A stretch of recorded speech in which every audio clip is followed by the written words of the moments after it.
What if I told you that the most dangerous thing for a woman over 60 isn't a fall or heart disease or even cancer? What if I told you it's a silent saboteur, one that many of us unknowingly invite into our lives every single day? It's the slow, insidious erosion of self-care.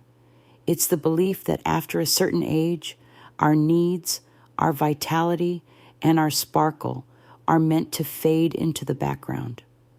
My name is Dr. Rachel Bennett, and for over 3 decades, I've had the privilege of guiding women through every stage of their lives from my practice here in sunny Scottsdale, Arizona. And I'm here to tell you that the notion that your 60s, 70s, and beyond are a time for passive decline is not only a myth, it's a harmful one. It's a myth that can wreak havoc on your hormones, shatter your confidence, and steal the joy from what should be your most empowered and liberating years. So many of my patients walk into my office with the same set of symptoms: persistent fatigue that no amount of sleep can fix, a frustrating layer of belly fat that won't budge no matter how little they eat, a foggy brain that makes them feel disconnected from their own thoughts, and a libido that's gone completely MIA. They often say, "Well, Dr. Bennett, I guess this is just what getting older feels like." They've accepted this diminished state as their new normal. But what if I told you it doesn't have to be this way?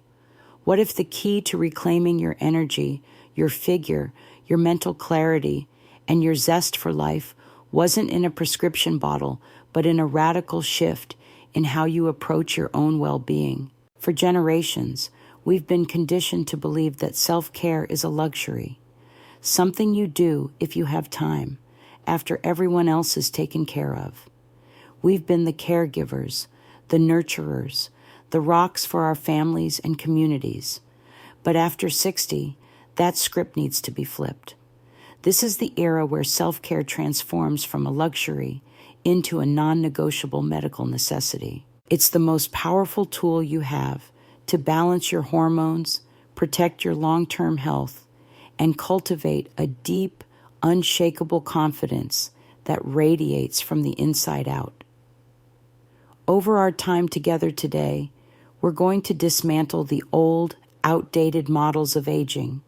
We will explore the profound connection between intentional self-care and your hormonal health. I'll be sharing 3 foundational pillars that have transformed the lives of my patients, moving them from feeling tired and invisible to feeling vibrant, strong, and utterly in control of their health.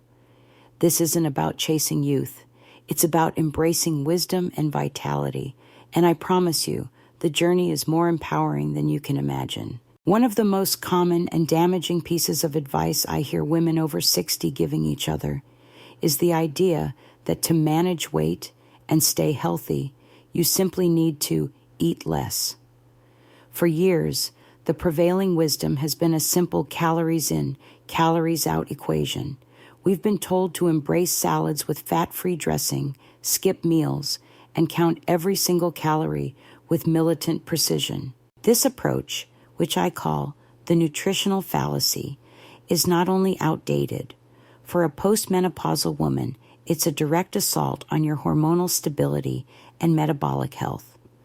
When you drastically cut calories or eliminate entire food groups, especially protein and healthy fats, you send a panic signal to your body.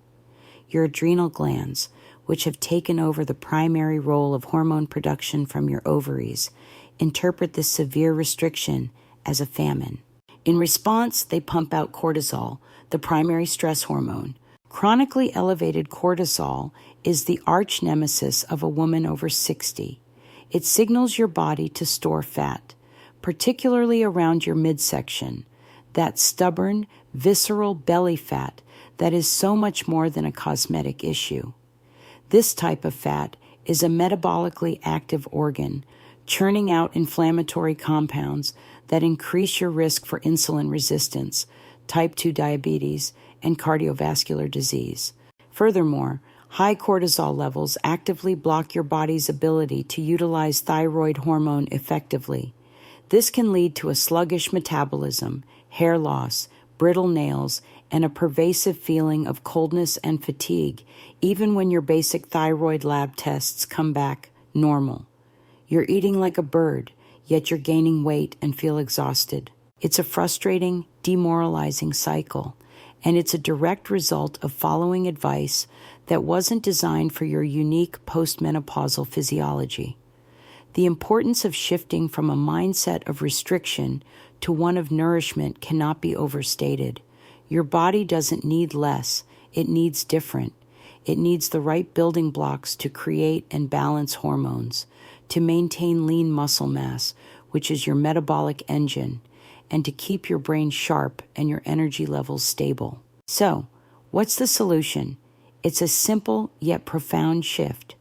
Prioritize protein, fuel with fat, and be smart with carbs. Let's break that down into actionable steps. First, I want you to aim for at least 25-30 grams of high-quality protein with every meal. Think of it as your hormonal building block. This isn't just about a piece of chicken at dinner. It means starting your day with 3 eggs instead of a piece of toast, or a high-quality whey or plant-based protein shake blended with unsweetened almond milk and berries. For lunch, a large salad topped with 5 to 6 ounces of grilled salmon or a can of wild-caught tuna. For dinner, a sensible portion of grass-fed steak or organic chicken breast. This consistent protein intake does several amazing things. It stabilizes your blood sugar, preventing the energy crashes and cravings that lead to poor food choices. It provides the amino acids necessary for your body to produce neurotransmitters like dopamine and serotonin, which directly impact your mood and confidence. And most critically, it supports the maintenance of muscle mass. After 60, we fight a constant battle against sarcopenia, age-related muscle loss, and protein is our greatest weapon. Next, let's talk about fat. For decades, we were terrified of it. We were told that fat makes you fat. This is unequivocally false. Healthy fats are the raw material for your steroid hormones, including the small amounts of estrogen and progesterone your adrenals and fat cells produce. Without adequate fat, your hormonal symphony goes completely out of tune. The solution is to incorporate healthy fats into every meal. This could be half an avocado with your breakfast eggs, a tablespoon of olive oil, and a sprinkle of walnuts on your lunch salad, or a serving of almonds for a snack. These fats are also crucial for absorbing fat-soluble vitamins like vitamin D, which is essential for bone health and immune function. Finally, be smart with carbohydrates. I'm not saying you need to eliminate them, but instead of processed, refined carbs like white bread, pasta, and sugary cereals, which send your blood sugar on a roller coaster, choose high-fiber, nutrient-dense options. Think a small sweet potato, a scoop of quinoa, a cup of berries, or a variety of colorful vegetables. These provide sustained energy without the hormonal chaos. I remember a patient, let's call her Carol, a 68-year-old retired teacher from Phoenix. She came to me at her wit's end. She was eating a 1,200-calorie diet, mostly salads and yogurt, and walking 2 miles every day. Yet she had gained 15 pounds in a year, all around her middle. She was exhausted, irritable, and felt deeply betrayed by her own body.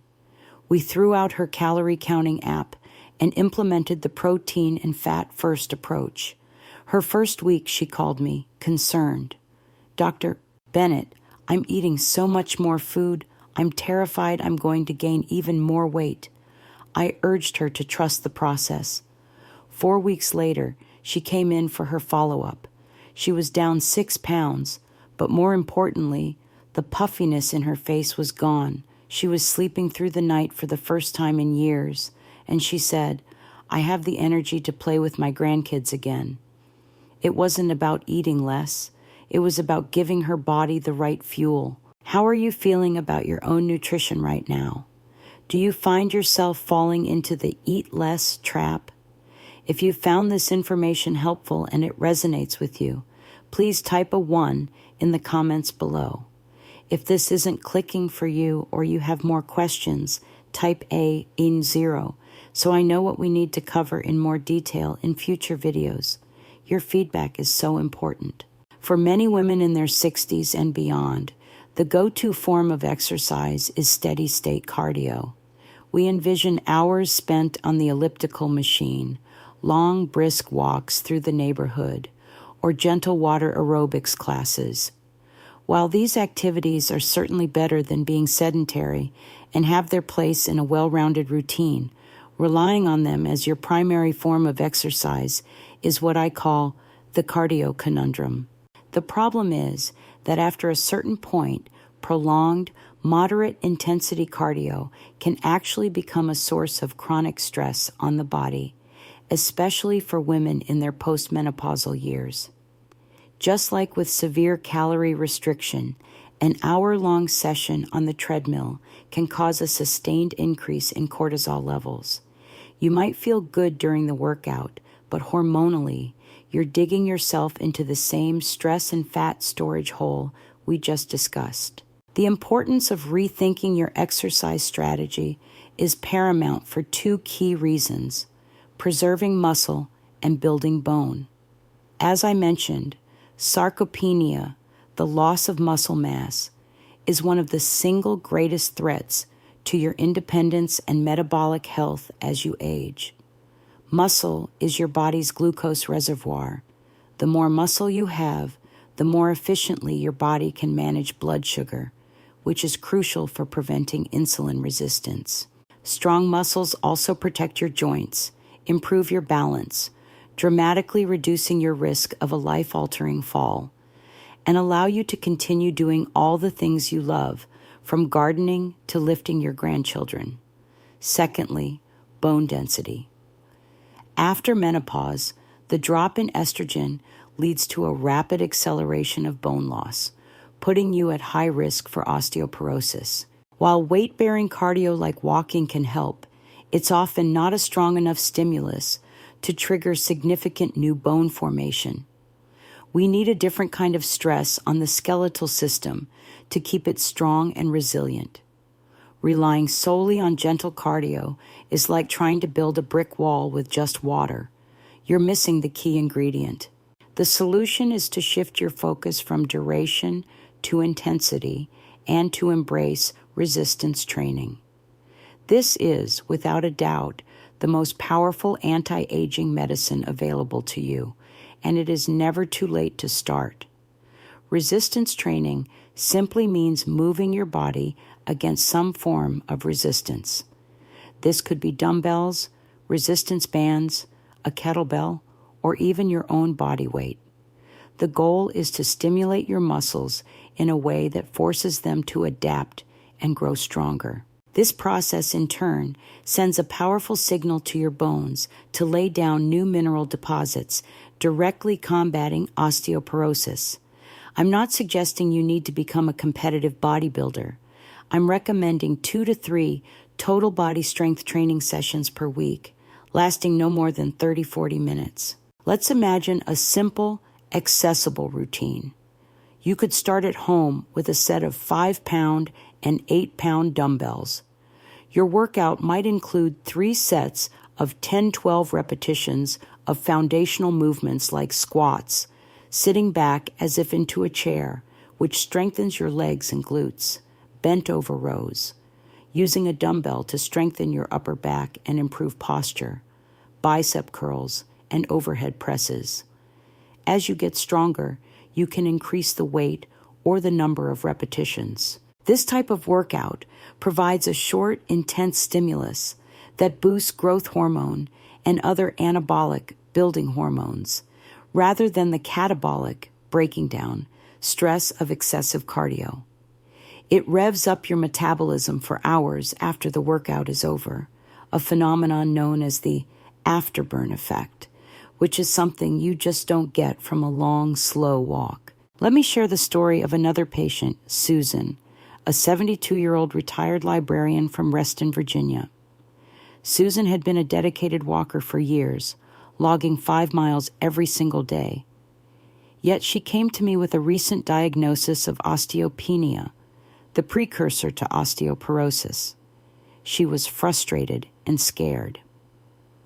"I'm doing everything right, Dr. Bennett. Why are my bones getting weaker?"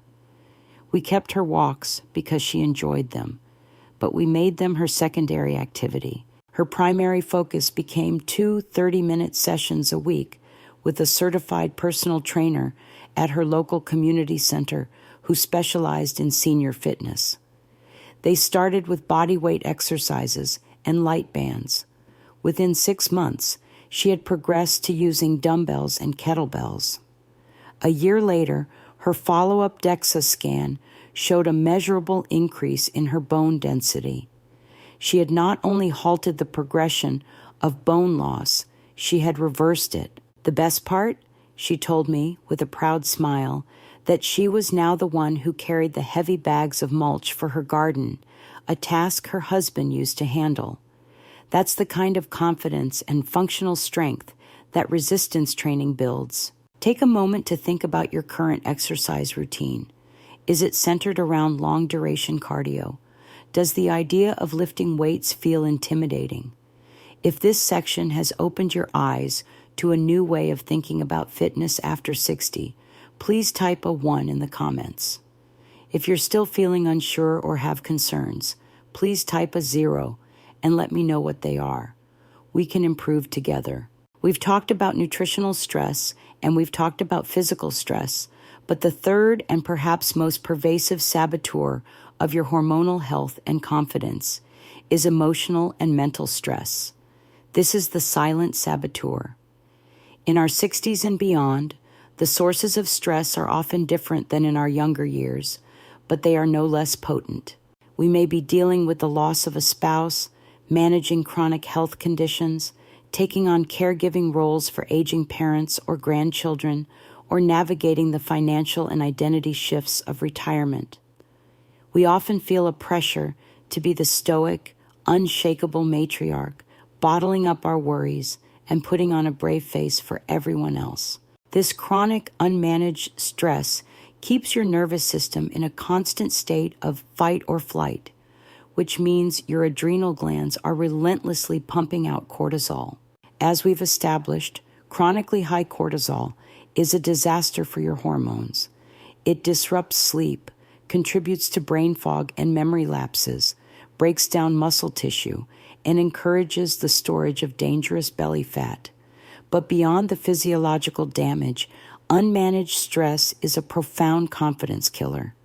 It robs you of your mental peace, making you feel anxious, overwhelmed, and irritable. It depletes your reserves of joy and resilience, making it difficult to engage with the people and activities you love.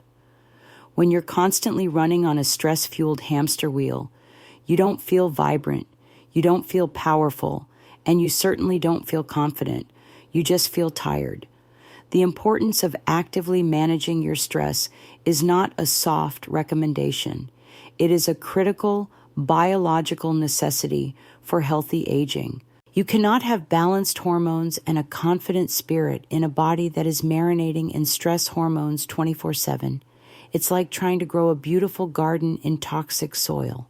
The solution is to create a daily stress resilience ritual. This isn't about eliminating stress. That's impossible. It's about building in non-negotiable practices that activate your parasympathetic nervous system, the rest and digest state that is the antidote to fight or flight. This ritual doesn't have to be long or complicated.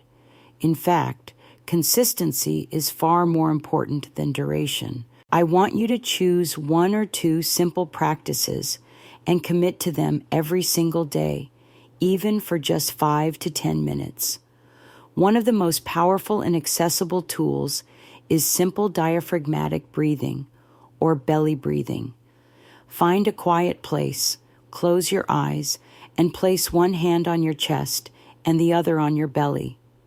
As you inhale slowly through your nose for a count of 4, focus on making your belly rise, while your chest stays relatively still. Hold the breath for a count of 4, and then exhale slowly through your mouth for a count of 6, feeling your belly fall. Just 3 to 5 minutes of this practice can have a measurable effect on lowering your cortisol and blood pressure. Another powerful component of your ritual could be a gratitude practice. Each morning before you get out of bed, or each evening before you sleep, write down 3 specific things you are grateful for. This simple act has been scientifically shown to shift your brain chemistry, fostering feelings of well-being and contentment. Other options could include 5 minutes of gentle stretching, listening to a calming piece of music, spending a few moments in nature, even if it's just sitting by a window and watching the birds, or using a guided meditation app. The key is to find what works for you and to treat it with the same importance as you would a doctor's appointment. It is your daily dose of medicine for your nervous system. I think of my patient, Barbara, a 63-year-old former executive from Chicago, who had recently retired and moved to be closer to her daughter's family. On the surface, her life was perfect, but she was consumed by anxiety. She wasn't sleeping, and she confessed to me that she felt a constant sense of dread and purposelessness. We worked on her nutrition and her exercise, but the real breakthrough came when she created her stress resilience ritual. Every morning, before anyone else in the house was awake, she would take a cup of herbal tea out to her small patio, no matter the weather. She would sit for 10 minutes, no phone, no newspaper, and just watch the world wake up. She combined this with 5 minutes of belly breathing before bed. It sounded so simple, almost too simple, but after a month, she reported a dramatic shift. "I feel like I have some breathing room in my own head again," she told me. "That little bit of quiet time is just for me, and it's allowed me to find my footing in this new life." She started sleeping better. Her mood lifted, and that renewed sense of calm gave her the confidence to join a local book club and start making friends in her new community. She didn't eliminate her stressors, but she learned how to manage her response to them. I want you to pause and honestly assess your own stress levels. Are you constantly running on fumes? Do you have any dedicated practices to help you decompress? If this idea of a stress resilience ritual feels like something you need and want to try, please put a 1 in the comments. If you're skeptical or not sure where to start, put a 0 and let me know your thoughts so I can offer more guidance. Your well-being matters. As we draw our time together to a close, let's take a moment to reflect on the journey we've taken. We began by challenging the dangerous myth that feeling tired, foggy, and less than vibrant is an inevitable part of aging for women over 60. We've replaced that myth with a powerful truth, that with the right self-care strategies, you can take profound control over your hormonal health and cultivate a deep, authentic confidence that will illuminate your coming years. We dismantled 3 common but damaging old-school approaches. We replaced the fallacy of eating less with the empowering principle of nourishing your body with more protein and healthy fats to build hormones and muscle. We traded the cardio conundrum of long, slow exercise for the bone-building, metabolism-boosting power of resistance training. And we've brought the silent saboteur of unmanaged stress into the light, equipping you with the tools to create a daily stress resilience ritual to soothe your nervous system and reclaim your peace. My final piece of advice to you today is this: grant yourself the same grace and unwavering care that you have so freely given to others your entire life. For decades, you have been the pillar of strength for so many. You have nurtured, supported, and loved with a boundless heart. Now it is your time.